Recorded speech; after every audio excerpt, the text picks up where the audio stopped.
লাখো শহীদের রক্তে কেনা দেশটা কারো বাপের না।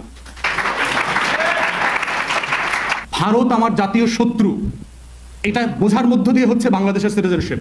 কে আপনাকে মারে এবং কেন মারে, কেন ফেলানিকে মাইরা আবার লাশ ঝুলায় রাখতে হয়। ছাগলের জন্য নেগোসিয়েট করছে দেখছেন আপনারা, বিএসএফ বিজিবি বসে ছাগল নেগোসিয়েট করে নিয়ে আসছে হোয়াইট পতাকা মিটিং করে, দেখছেন আপনাদের চোখে। তাহলে লাশ নেগোসিয়েট করে আনা যায় না কেন? তাহলে আপনার দাম বেশি না ছাগলের দাম বেশি? কারণ আপনারা নাগরিক না। নুসরাত ফাতে আলী খানের মতো নুরা ফাতির নাচ দেখায়া, শাহরুখের গান গাওয়ায়া, মমতাজ রে লালায়া দিয়া, কুদ্দুস বায়াতির চুল দিয়া ডাইকা ডাইকা ভোটে আনতে হয়। ইলেকশন কি আনন্দ ঘন পরিবেশে হয়? নির্বাচন কি একটা আনন্দ? নির্বাচন কি কনসার্ট? মহসিন হলের মাঠে, টিএসসির মাঠে কনসার্ট কেন হয় এখানে? কারণ আপনারা নাগরিক না। আপনারা থাকেন আর কি ওই বাঘ সিংহ কুমিরের মতো এই দেশে থাকেন আর কি। আল্লাহর রাস্তায় জন্মাইছেন, খায়া থাইকা খাইয়া বিয়া শাদী কইরা বাচ্চা পয়দা কইরা কবরে চলে যাইতেছে। বাংলাদেশের সংসদগুলোতে যখন এই সকল চোর বাটপাররা একসাথে বসে দেখবেন, যখন রাজুকের প্লট ফ্ল্যাট বরাদ্দর বিল আসে, দেখবেন এই বাটপাররা কেউ প্রতিবাদ করে না। একদম 300 350 ভোট এক বিলে।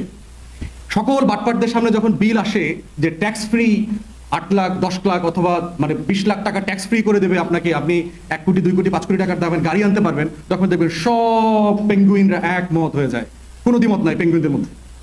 অতএব দেখবেন যে লুটপাটের বংশবদীয় রাজনীতি। তারপর দেখবেন থোক বরাদ্দ, সকল দলের কথা বলছি কিন্তু থোক বরাদ্দ আছে। এমপিদেরকে 5 কোটি 10 কোটি 20 কোটি 25 কোটি টাকা থোক দিয়ে দেয় বছরে হিসাব ছাড়া।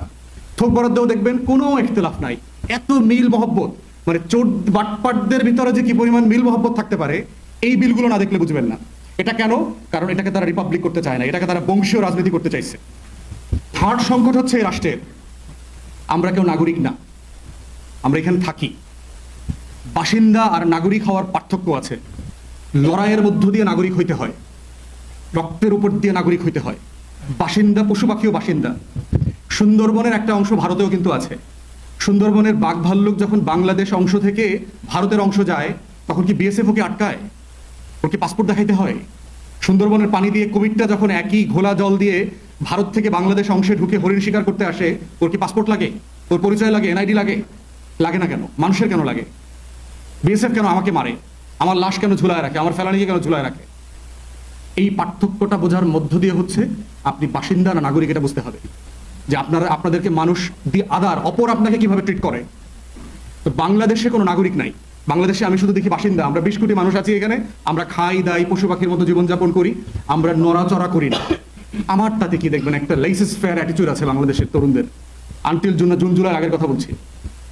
লেইসেস ফেয়ার অ্যাটিটিউডটা কি দেখবেন? ওইখানে এস আলমের 8টা ব্যাংক দখল করে ফেলছে, তো আমার কি, আমার অ্যাকাউন্টে দেখি, আমি চেক করে দেখলাম না আমার টাকা আছে। মানে এইরকম একটা মূর্খ জনপদে আমরা বাস করতেছি যে এস আলম এখান থেকে 8টা ব্যাংক থেকে 20-30 বিলিয়ন ডলার লুট করে নিয়ে গেছে। এই কাস্টমাররা অ্যাকাউন্টে গিয়ে দেখে আমার 3,10,000 টাকা ছিল, আছে তো টাকা। এস আলম টাকা চুরি করলো কেমনে? কথা ঠিক না? কারো ব্যক্তিগতভাবে কেউ বলছে যে আমার টাকা অ্যাকাউন্টে নাই ভাই, টাকা চুরি হয়ে গেছে? এই পার্থক্যটা এই দেশের মানুষ বুঝে না যে এস আলম টাকাটা নিল কোত্থেকে, এবং তর্ক করে। বহু বলদ দেখছি আমি যারা এসে আমার সাথে তর্ক করছে, বলে ভাই আমাদের কারো টাকা তো চুরি হয়নি, টাকা তো আছে, এস আলম টাকা নিল কোত্থেকে? এটা হলো নাগরিক আর বাসিন্দার পার্থক্য। ওই কুমিরের পার্থক্য যে বাংলাদেশ অংশে গিয়ে হরিণ খেলাম না ভারত অংশে গিয়ে হরিণ খেলাম, ওর তো কোনো সেন্স নাই। তো নাগরিক হয়ে ওঠার পার্থক্য হচ্ছে যে আপনি এই লড়াইগুলো বুঝবেন, আপনার সমাজের এই যে দ্বন্দ্বগুলো আছে, যে কে আপনাকে মারে এবং কেন মারে, কেন ফেলানিকে মাইরা আবার লাশ ঝুলায় রাখতে হয়। ছাগলের জন্য নেগোসিয়েট করছে দেখছেন আপনারা, বিএসএফ বিজিবি বসে ছাগল নেগোসিয়েট করে নিয়ে আসছে হোয়াইট পতাকা মিটিং করে, দেখছেন আপনাদের চোখে। তাহলে লাশ নেগোসিয়েট করে আনা যায় না কেন? তাহলে আপনার দাম বেশি না ছাগলের দাম বেশি? কারণ আপনারা নাগরিক না। কথা খারাপ লাগতে পারে, আপনারা যে ফ্যাক্টস, আপনারা যে সিটিজেন না, এটা না বুঝলে লড়াইটা করতে পারবেন না। আবার সাবমিট করবেন, আবার সারেন্ডার করবেন, আবার নতুন ফ্যাসিবাদের দাসত্ব করবেন। যদি পুরাতন ফ্যাসিবাদের ক্যারেক্টারিস্টিক্স গুলো বোঝেন না, বোঝেন আপনার ফেইলিওর গুলো না বোঝেন, কোথায় কোথায় লড়াই আবার চালায় যেতে হবে সেটা না বোঝেন, তাহলে নাগরিক আরেকটা জায়গা বুঝাই দিই আপনাদেরকে। নাগরিক না কেন আপনারা, আমরা সবাই মিলে বাংলাদেশে ইলেকশন কমিশনের একটা ভোটার তালিকা আছে 12 কোটি 10 লাখ। পৃথিবীর অধিকাংশ দেশে 12 কোটি 10 লাখ মানুষই নাই। এখন আমি নির্বাচিত অনেক জনপ্রতিনিধিকে জিজ্ঞেস করেছি যে আপনারা শুধুমাত্র একটা লিফলেট করে দেবেন, যে আপনি নির্বাচন করছেন, বাজারে মাইকিং করে দেবেন অথবা লিফলেট ছাটায় দেবেন এক জায়গাতে, কোনো টাকা পয়সা খরচ করবেন না, এবং ওখানে বলা থাকবে যে আপনি নির্বাচিত হলে কি করবেন। নিজ দায়িত্বে, নিজ খরচে, নিজের অটো ভাড়া দিয়ে শীতের সকালে আধা লুঙ্গি পরিয়া ভোট দিতে আসবেন এমন জনগোষ্ঠী কতজন? কোনো নির্বাচিত জনপ্রতিনিধি আমাকে বলেন নাই 5 থেকে 10% ভোট হবে। তাহলে আপনার দেশে আনন্দ ঘন পরিবেশে 87% ভোট পড়ে কিভাবে? 73% ভোট, 77% ভোট, 69% ভোট, উহারা কাহারা? আপনার দেশে কুদ্দুস বয়াতিকে দিয়ে, মমতাজকে দিয়ে গানের কনসার্ট করাইতে হয় না নির্বাচনের সময়? কেন? ফুসপানি খাওয়াইতে হয় কেন? পান, বিড়ি, সিগারেট খাওয়াইতে হয় কেন? বিরিয়ানি খাওয়াইতে হয় কেন? অটো পাঠাইতে হয় কেন? অটোতে আনতে হয় কেন? অটোতে নিতে হয় কেন? নাগরিক হলে তো আপনাকে নিতে না পাওয়ার কথা না তো। যদি কেউ নাগরিক হয়, তাকে সে আরেকজনের টাকায় পাঠানো অটোতে এসে ভোট দেবে, এটা কি তার জন্য সম্মানজনক?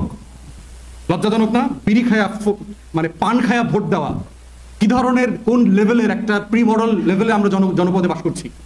কেভ এজ পড়ছেন না আপনারা ছাত্ররা? গুহা যুগে পড়ছেন না যে আপনাদের ব্রেইন ফাংশন করতো না, এরকম ছিল? তাহলে যেই জনপদের অধিকাংশ জনগোষ্ঠীকে নুসরাত ফাতে আলী খানের মতো, নুরা ফাতির নাচ দেখায়া, শাহরুখের গান গাওয়ায়া, মমতাজরে লালায়া দিয়া, কুদ্দুস বয়াতির চুল দিয়া ডাইকা ডাইকা ভোটে আনতে হয়, ইলেকশন কি আনন্দ ঘন পরিবেশে হয়? নির্বাচন কি একটা আনন্দ? নির্বাচন কি কনসার্ট? মহসিন হলের মাঠে, টিএসসির মাঠে concert? Election, politics, state, democracy, vote, এগুলো তো কনসার্ট না, সিরিয়াস বিজনেস। আমরা যারা লম্বা সময় ইউরোপে ছিলাম, আমি কোনোদিন পড়ি নাই যে আনন্দ ঘন পরিবেশে লন্ডন নির্বাচন হয়েছে, আনন্দ ঘন পরিবেশে আমেরিকাতে প্রেসিডেন্ট নির্বাচন হয়ে গেল। পড়ছেন কোথাও গিয়ে? দেখেন তো ইংলিশ পত্রিকাগুলো তো পড়েন তো যে ফেস্টিভ মুডে ইলেকশন হয়েছে। কোথাও হয় নাই, because election is serious business. কেন হয় এখানে? কারণ আপনারা নাগরিক না, আপনারা থাকেন আর কি ওই বাঘ, সিংহ, কুমিরের মতো এই দেশে থাকেন আর কি। আল্লাহর রাস্তায় জন্মাইছেন, খায়া থাইকা খায়া বিয়া শাদী কইরা বাচ্চা পয়দা কইরা কবরে চলে যাইতেছেন। নাগরিক হইল যে ফ্যাক্টস মেক করে। ক্লাইভ লয়েড মারা গেল না? জর্জ ফ্লয়েড মারা গেল না কয়েক বছর আগে? দেখেছেন না আমেরিকাতে পুলিশ হাঁটু দিয়ে পিষে যে একটা কালো মানুষকে, কৃষ্ণাঙ্গ মানুষকে মেরে ফেললো। সারা ইউরোপ আমেরিকা জুড়ে বিদ্রোহ হয়েছে না? কেন বিদ্রোহ কারা করছে? কালো মানুষরা করছে? মিছিল করছে কারা? প্যালেস্টাইন ইস্যুতে সারা আমেরিকান ইউনিভার্সিটিগুলোতে শাটডাউন হয়ে গেল, মিছিল করছে কারা? মুসলমানরা, আরবরা। কারা করছে? কেন করছে তারা? কনসিয়াসনেসের কারণে করছে, বিবেকের কারণে করছে। যেটা স্ট্রাইক দেয়ার কনসিয়াসনেস, ইটস রং। আর আপনার জনপদে দেখেন, আপনারাই চিন্তা করে দেখেন, প্লাস্টিক খায়া দিব্যি, ফুচকা খাইলেছে, পানির পিক ফেলতেছে দেশের মানুষ, দিব্যি ফেলতেছে, বড় বড় এক গাড়ি দেখছি আমি, এমনও দেখছি গাড়ির গ্লাস থেকে নেপি ফেলাই দিচ্ছে রাস্তায়, ঢাকা শহরে গুলশানে। 1.5 কোটি টাকা দামের গাড়ি চালাইতেছে, কিন্তু ওই কুমিরের মতো বিশাল দামি একটা হরিণ খাইতেছে। ভারতে বসে খাইতেছে না বাংলাদেশে বসে খাইতেছে? বুঝ নাই তো হে মনে করে যে গুলশানের রাস্তায় ফালাইলাম নেপি, কেউ না কেউ তো অ্যাকশন নিব, ক্লিন করবো। নাগরিক হয়ে ওঠার লড়াইটা হচ্ছে সবচেয়ে গুরুত্বপূর্ণ লড়াই এই প্রজন্মের। এবং জুলাই আগস্টের গণ অভ্যুত্থানের সবচেয়ে বড় সিগনিফিকেন্ট জায়গা হচ্ছে তরুণরা নাগরিক হয়ে উঠেছে। লাখো শহীদের রক্তে কেনা দেশটা কারো বাপের না। এই কনসাসনেস হচ্ছে পলিটিক্যাল কনসাসনেস। এটার মধ্য দিয়ে হচ্ছে পলিটি ডেভেলপ করে, এটার মধ্য থেকেই হচ্ছে বাসিন্দা থেকে নাগরিক তৈরি হয়। ভারত আমার জাতীয় শত্রু, এটা বোঝার মধ্য দিয়ে হচ্ছে বাংলাদেশের সিটিজেনশিপ। এই রাষ্ট্রের নাগরিকত্বের শুরুর জায়গাটা হচ্ছে এই রাষ্ট্রের শত্রুকে, মিত্রকে সেটা বোঝা।